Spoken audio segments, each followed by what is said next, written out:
우리 삶을 주관하시는 좋으신 아버지 하나님, 그 하나님은 우리 마음 가운데 들어와서 우리의 마음을 주장하시고, 하나님의 자녀들이 늘 믿음 안에 있기를 원할 때 기도의 자리에 있게 하시니 감사합니다.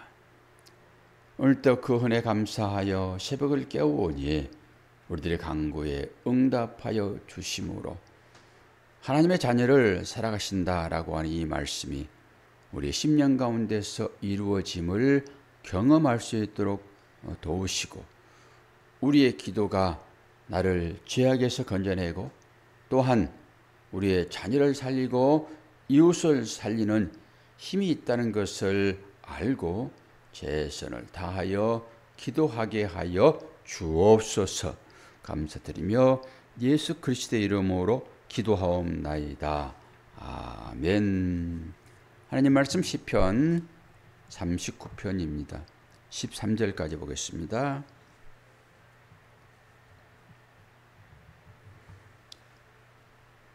다윗의 시, 인도자를 따라 여두둔 형식으로 부르는 노래라고 하지만은 탄원 시입니다.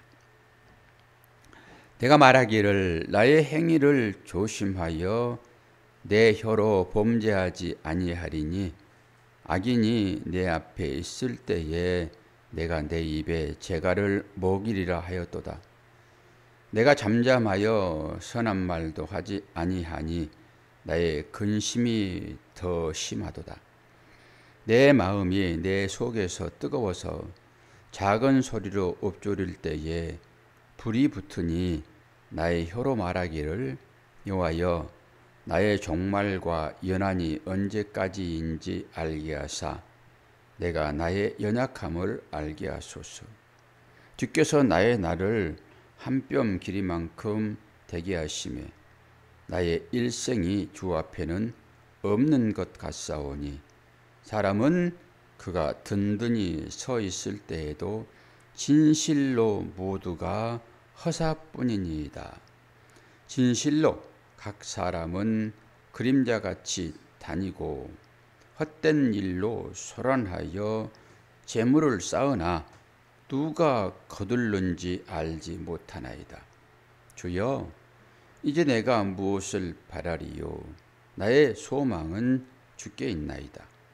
나를 모든 죄에서 건지시며 우매하는 자에게서 욕을 당하지 아니하게 하소서.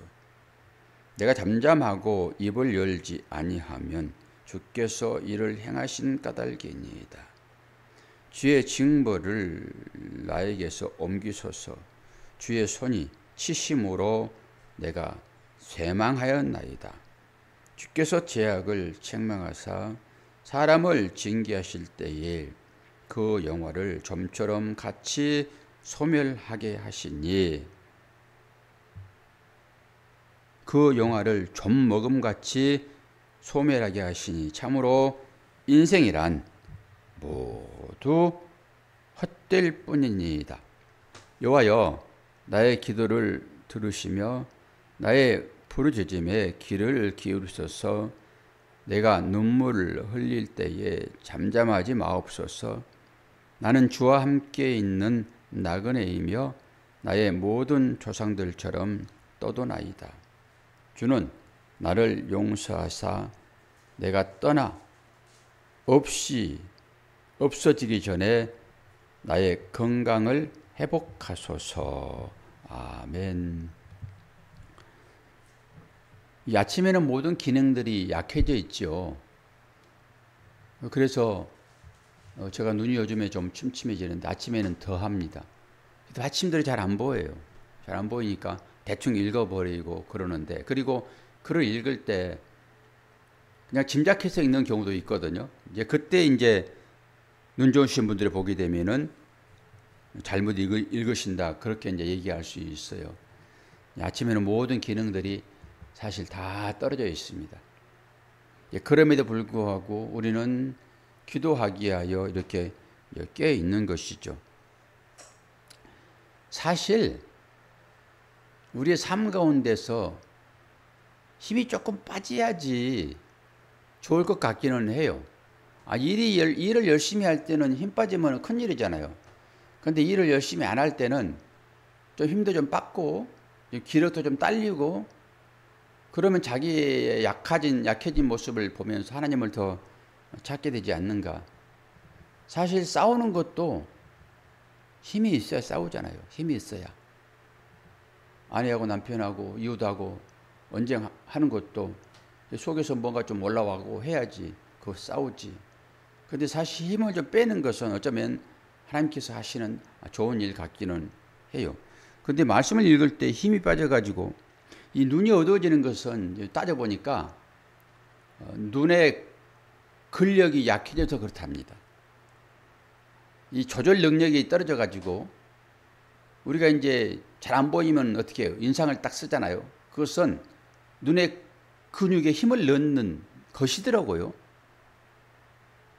그냥 풀어져 있는 상태에서는 힘이 약하니까 이 조절이 잘 안 되는 거예요. 이것이. 그런데 그 조절을 이제 안경으로 맞추잖아요. 인위적으로. 그런데 그 힘을 이제 보충하기 위해 약도 먹고 그러더라고요. 보니까. 요즘에는 이제 사람이 신기하게 내가 원하는 것만 들려요. 보는 것도 마찬가지죠. 내가 어떤 것을 생각하고 있느냐에 따라서 그것들이 보이잖아요. 제가 교회를 개척하려고 이제 어디 다니고 그럴 때는 맨날 교회만 보여요. 교회만. 그 제 아내도 어린이집을 준비하려고 이렇게 마음을 먹으니까 전부 어린이집만 보인다고 얘기를 해요. 그리고 자녀의 홍기가 차게 되면은 젊은 사람들이 전부 자기 며느리 사이 이렇게 느껴진다고요. 보이는 대로 생각되어지는 대로 그러지요.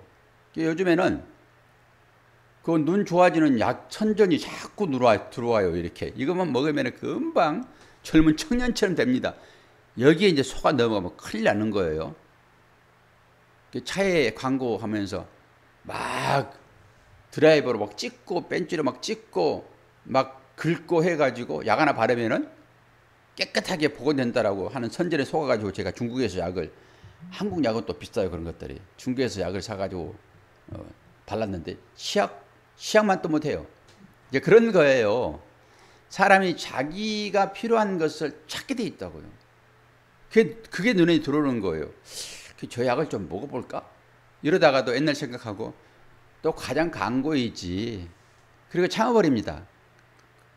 그리고 제가 이제 사실 이 글을 읽기 때문에 이제 필요하기는 한데 돋보기를 좀 쓰면 더 좋아지기는 하겠고요. 그리고 한 번 쓰려고 제가 면허 시험 그거 보려고 3만 원 주고 안경 맞춰가지고 1회 딱 쓰고 이제 그 안 쓰는 건데 그거 쓰나 안 쓰나 뭐 똑같아요. 그건 뭐예요? 이 조절 능력이 약해져가지고 이제 안 되는 거예요. 이제 조금 더 지나면은 시력이 0.4 정도. 한쪽은 0.8, 한쪽은 0.5더라고요.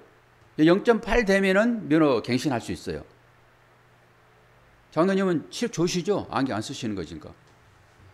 그런데 0.4 되면은 이제 수술해야 돼요. 백내장 수술해야 돼요.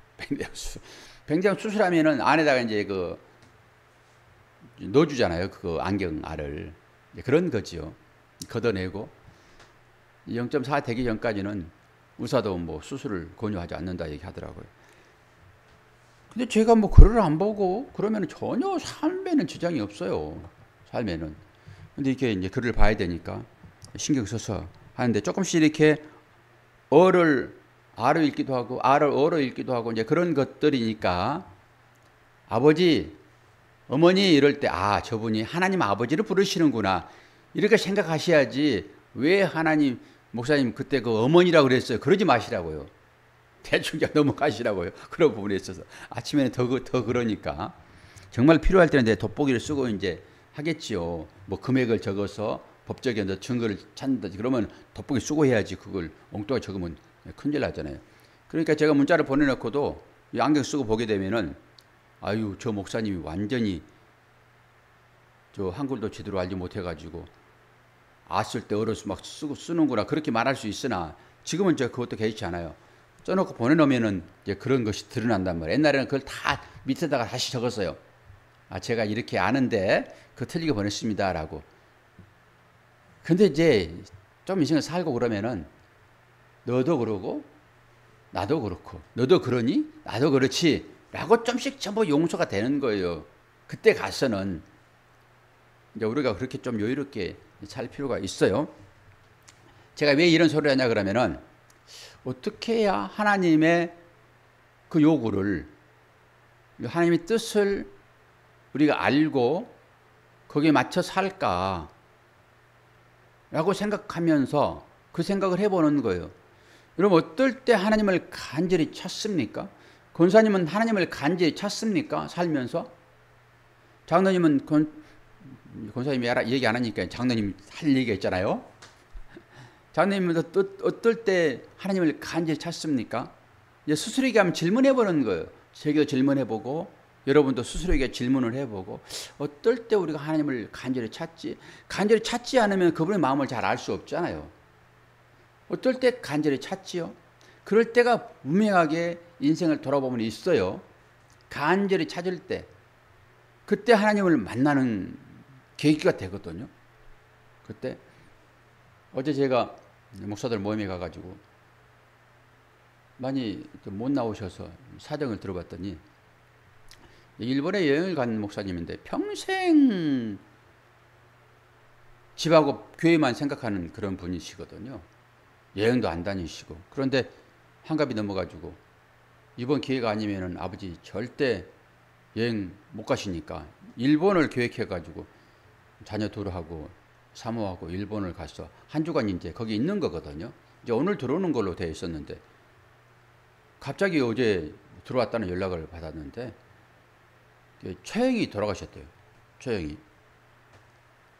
처형이라 했다 이제 형수가. 자기 형님도 목사님이신데 제가 가족관계는 이제 대충 좀 알죠. 들어서. 그래가지고 모처럼 여행 갔는데 그냥 일본에서 들어와가지고 그런 상황이 있었고 이제 뭐 형수는 나이가 좀 이제 들었겠죠. 그러나 안타까운 하나의 소식은 한 목사님의 조카래요. 이제 조카인데 형님의 딸이에요. 형님의 딸인데 버스로 교통사고 나가지고 장례식장에 있다는 얘기를 들으니까 형수란 얘기에는 제가 크게 마음이 아프지는 않더라고요. 뭐 형수라고 그러면은 그래도 나이가 좀 있는 거니까. 그런데 24살 먹은 아가씨가 교통사고로 병 들어가지고 신음시름 앓다가 운명을 달리한 것도 아니고 교통사고로 졸지에. 그러니까 그 부모를 생각해 보면은 조카는 그래도 조금 덜하죠. 저 부모를 생각해 보면은 그 부모가 얼마나 가슴이 미어지겠는가. 울다가 눈물이 안 나와가지고 말라버려가지고 울지를 못한다고 그런 소리를 어제 전화로 제가 이제 듣기는 들었는데 언제 우리가 하나님을 찾을까요? 하나님이 요구하시는 바가 무엇인지를 우리가 하나님을 아버지라고 부르고 그 하나님과 이제 앞으로 영원히 살 것이라고 생각하면서 우리가 믿음의 생활을 하잖아요. 새벽 기도도 그런 거 아니겠습니까? 어떻게 하면은 하나님의 뜻을 우리가 알까? 기도가 그런 거죠. 어떻게 하면은 하나님의 마음을 우리가 조금 더 알까? 하나님의 마음이 지금 어디에 가 있는지, 혹시 옆처럼 저기 구름 뒤에, 저 먹구름 뒤에 하나님 계시지 않는가? 여러 가지 생각들을 하잖아요. 그거죠. 언제 우리가 하나님을 간절히 찾는 경험이 있었는가? 그때 하나님께서 나를 만나주시고 나의 존재가 어떤 것인지를 알았는가라고 하는 거예요. 내가 누구이며 하나님이 어떤 분인지를 알아야지. 아니 신앙생활을 할 수 있겠잖아요. 막연하게 그냥 다른 사람들이 부르는 그 하나님이 좋으신 분이라고 하니까, 그 하나님이 나를 천국으로 인도한다고 하니까 나 그거 믿을 거야. 그리고 지금까지 쭉 그 하나님을 소문에 들어서 아는 하나님, 그렇게 하나님을 알고 있다 하게 되면 생각을 좀 해봐야 됩니다. 하나님이 어떤 분인지를 어떤 때 경험했냐고요. 그래서 경험을 내가 얘기하는 것입니다. 하나님을 만나야 되거든요. 그런데 오늘 시편 기자는 지금 절절하게 하나님을 만나고 있다고요. 절절하게. 그래서 인생이 무엇인지를 지금 얘기하고 있는 것입니다. 인생이 무엇인지. 자기 자신을 돌아보거든요. 그래서 여러 얘기들이 나오고 있는 거예요. 그럼 우리가 이런 말씀을 들을 때 이 시편 기자처럼의 삶으로 우리가 들어가서 하나님을 만나지는 않는다 할지라도 우리의 삶 가운데서 하나님에 대한, 하나님을 알고 그 하나님을 다른 사람들에게 소개할 때 진짜로 소개해야지요. 진짜로.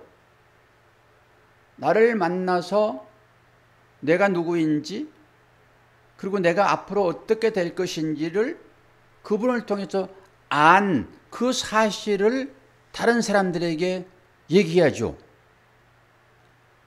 뭐 삼박자 구원?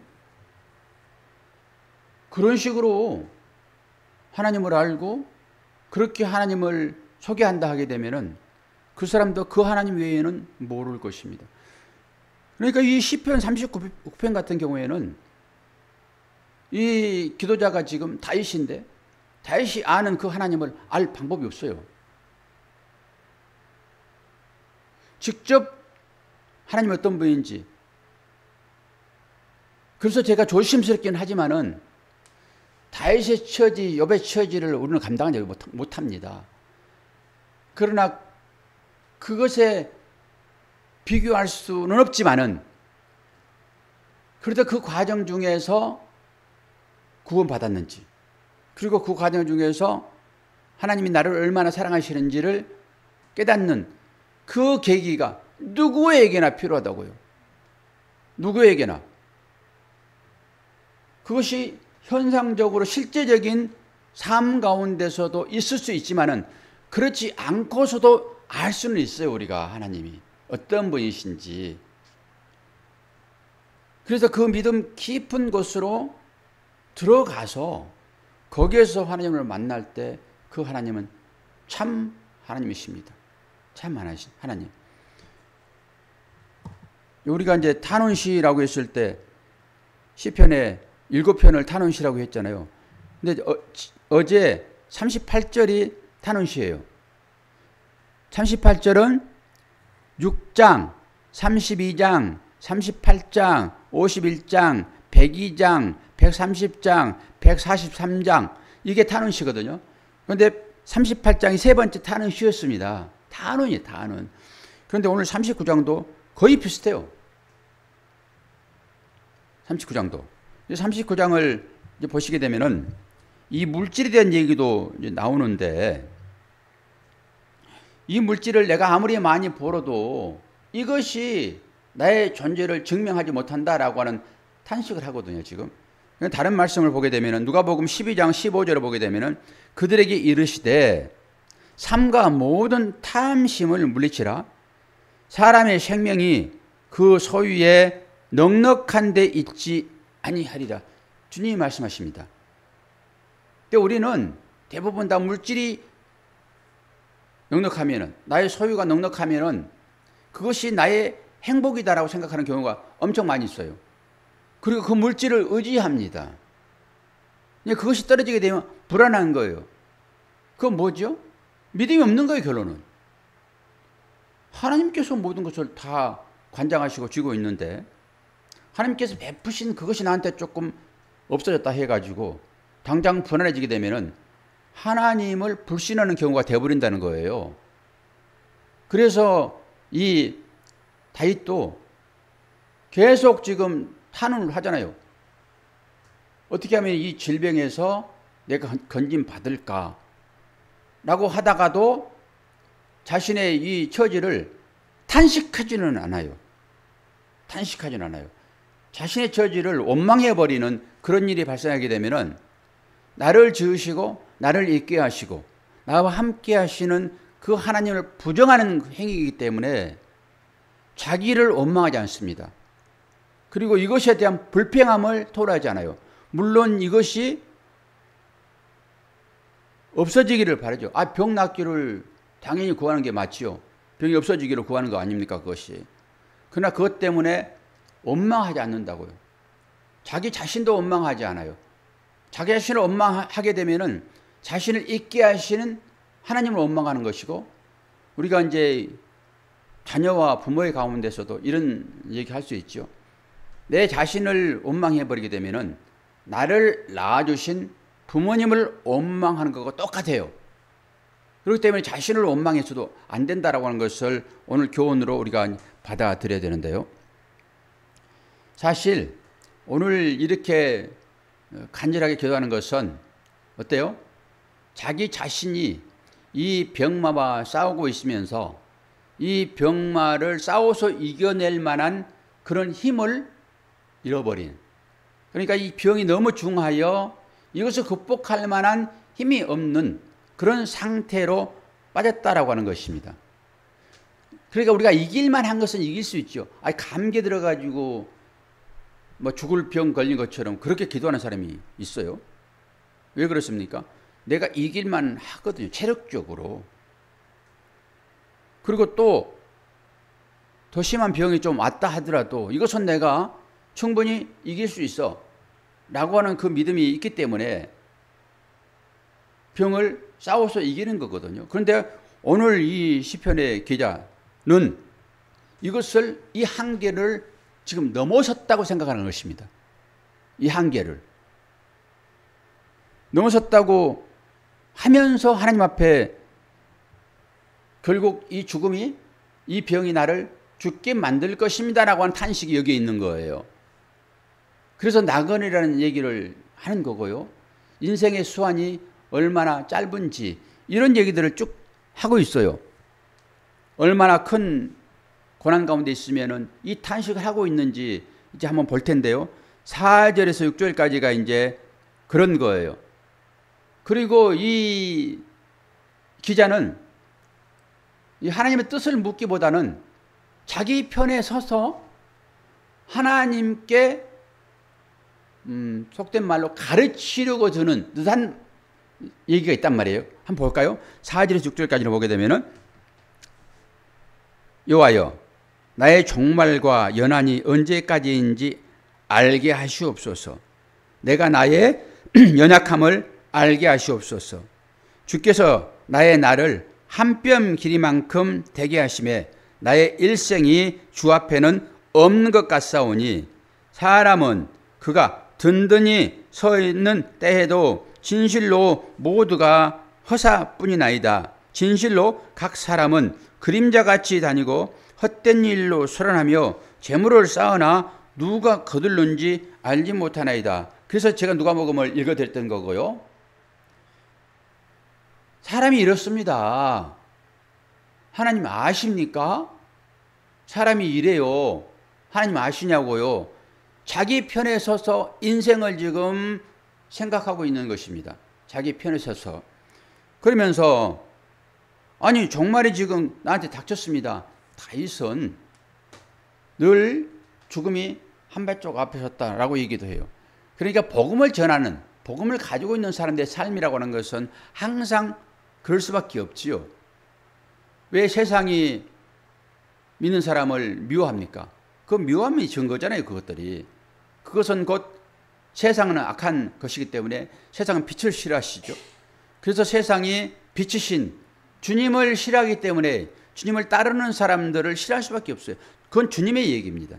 주님이 우리들에게, 제자들에게 주신 얘기거든요. 너희들이 세상을 미워할 때 그건 너무 슬퍼하거나 원망하지 말아라. 그것은 곧 그들이 빛을 싫어하기 때문에, 나를 미워하기 때문에 나를 따른 너희들을 당연히 미워하는 것일 뿐이야 라고 얘기를 한 것이라서, 우리가 세상으로부터 고난당한다라고 하는 것은 주님을 따른다라고 하는 이 원리, 이 원칙이 우리한테 있기 때문에 그렇습니다. 오히려 그것 때문에 기뻐할 수도 있어요. 역설적으로.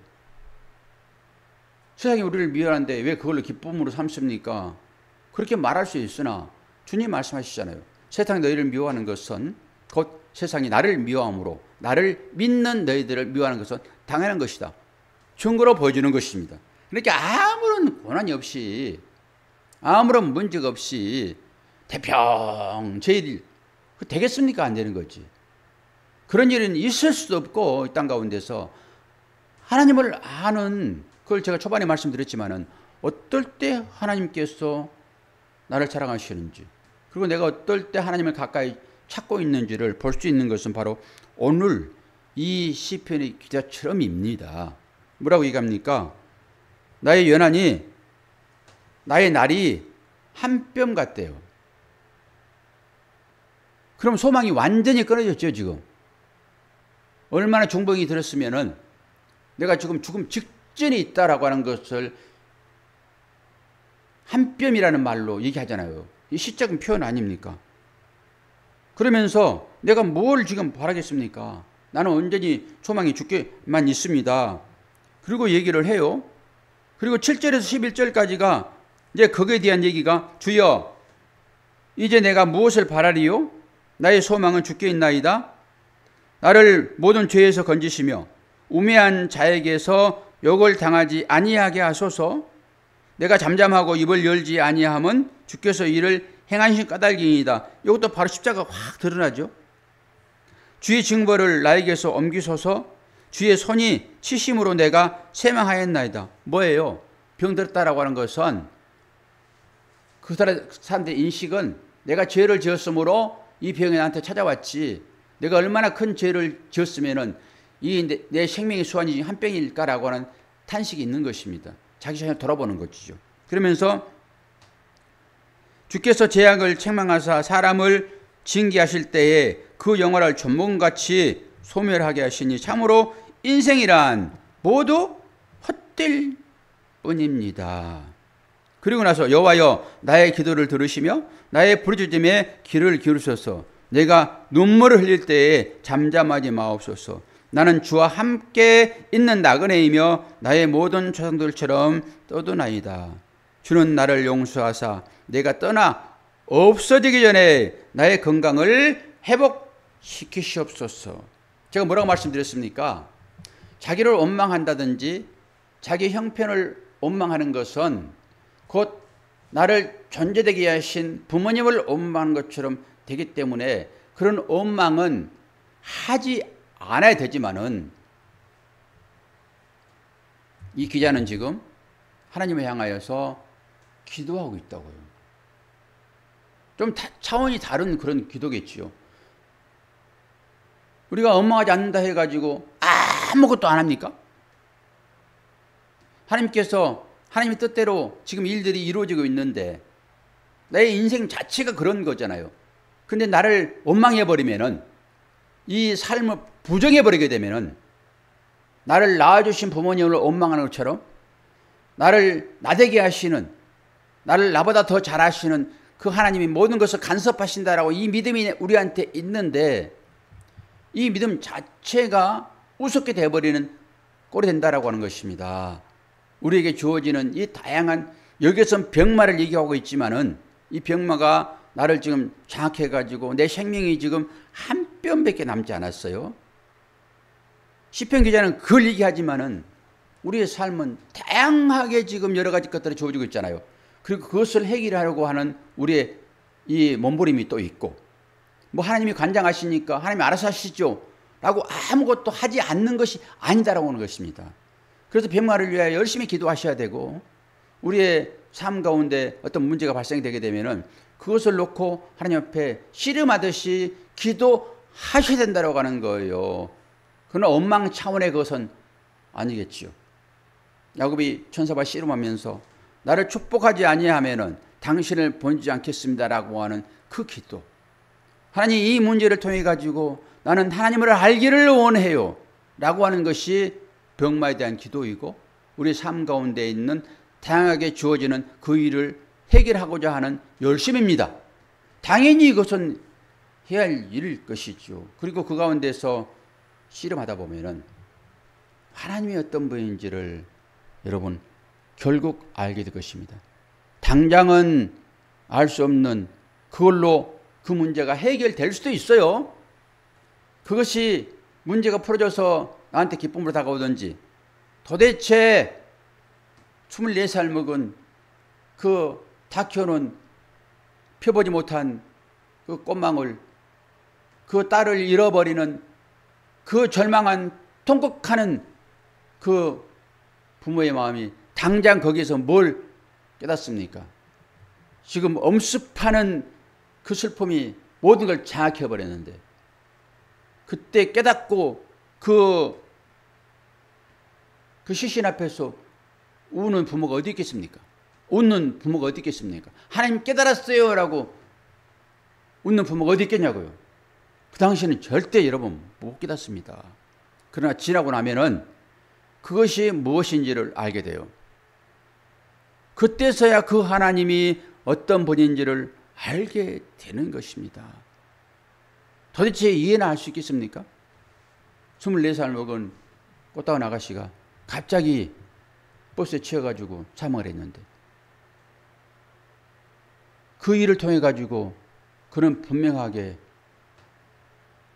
시간이 지나게 되면은 하나님이 왜 그러셨는지, 그러나 그 슬픔과 그 보고픔과 그것은 남아있겠지요.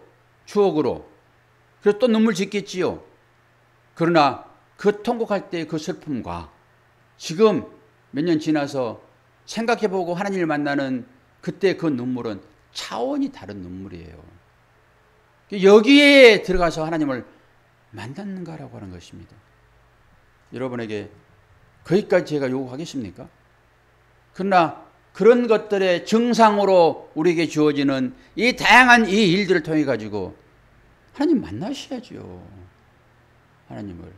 그래야 그 하나님을 말할 수 있지 않겠습니까? 그리고 그 하나님을 그렇게 만날 것인데, 엉뚱한 하나님이 천국에 계시면 여러분 어떻게 하실 거예요? 오늘 이 시편의 기도자는 얼마나 힘든 상황이면은 내 이 인생이 한 뼘 남았다. 그리고 거기에서 인생이 나그네 힘을 깨닫고 다시 한번 힘을 내서 기도하잖아요. 그리고 하나님을 찬양하는 것으로 마무리를 합니다. 저와 여러분도 이 새벽 시간을 소중히 여기시고 언젠가는 하나님을 깊이 만나는, 꼭 고난 가운데 들어가지 않아도 여러분 침묵 가운데서도 그 하나님을 만날 수 있어요. 침묵 가운데서도 그 하나님을 만날 때 그 하나님은 내가 절대 부인할 수 없는 그 하나님으로 각인되어지고, 어떤 처지에서도 그 하나님은 나와 함께 하십니다 라고 고백할 것입니다. 그리고 다른 사람을 위로할 수 있어요.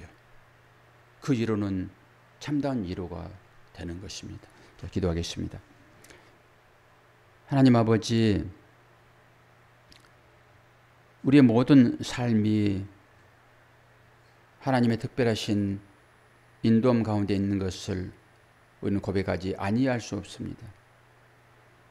그러나 우리의 일생이 모든 것이 한 번에 끝나는 것이 아니라 점진적으로 계속 주어지고 있고, 그것들을 통하여서 또한 우리는 하나님을 여러 각도에서 볼 수 있는 조건들이 주어질 때 아버지 하나님 기도하게 하시고, 그 기도 가운데서 하나님을 만남으로 인하여 나를 말씀으로 낳아주신 그 주님이 어떤 분인지 거기에서 소망 얻기를 원합니다. 우리 인생에 여러 가지 다양한 문제들이 있습니다. 스스로 해결할 수 없는 여러 가지 일들을 하나님께서 지혜 주실 때 해결할 수 있고, 또한 이 질병은 지혜로 해결되는 것이 아니라 주께서 안수하실 때만 가능한 일들이오니, 때로 주님이 찾아오셔서 안수해 주시어서 치료하여 주시고, 이제 우리의 삶 가운데 이 소망의 끈을 붙잡고 앞으로 믿음으로 나아갈 수 있도록 오늘도 은혜 허락하여 주옵소서. 교회를 사랑하고 가정을 사랑하는 하나님의 자녀들, 오늘도 기도의 자리에 함께합니다. 이분들이 한마디라도 하나님의 뜻에 합당한 기도함으로 오늘도 평안한 하루 이어갈 수 있도록 은혜 허락하여 주옵소서. 감사드리며 예수 그리스도의 이름으로 기도하옵나이다. 아멘.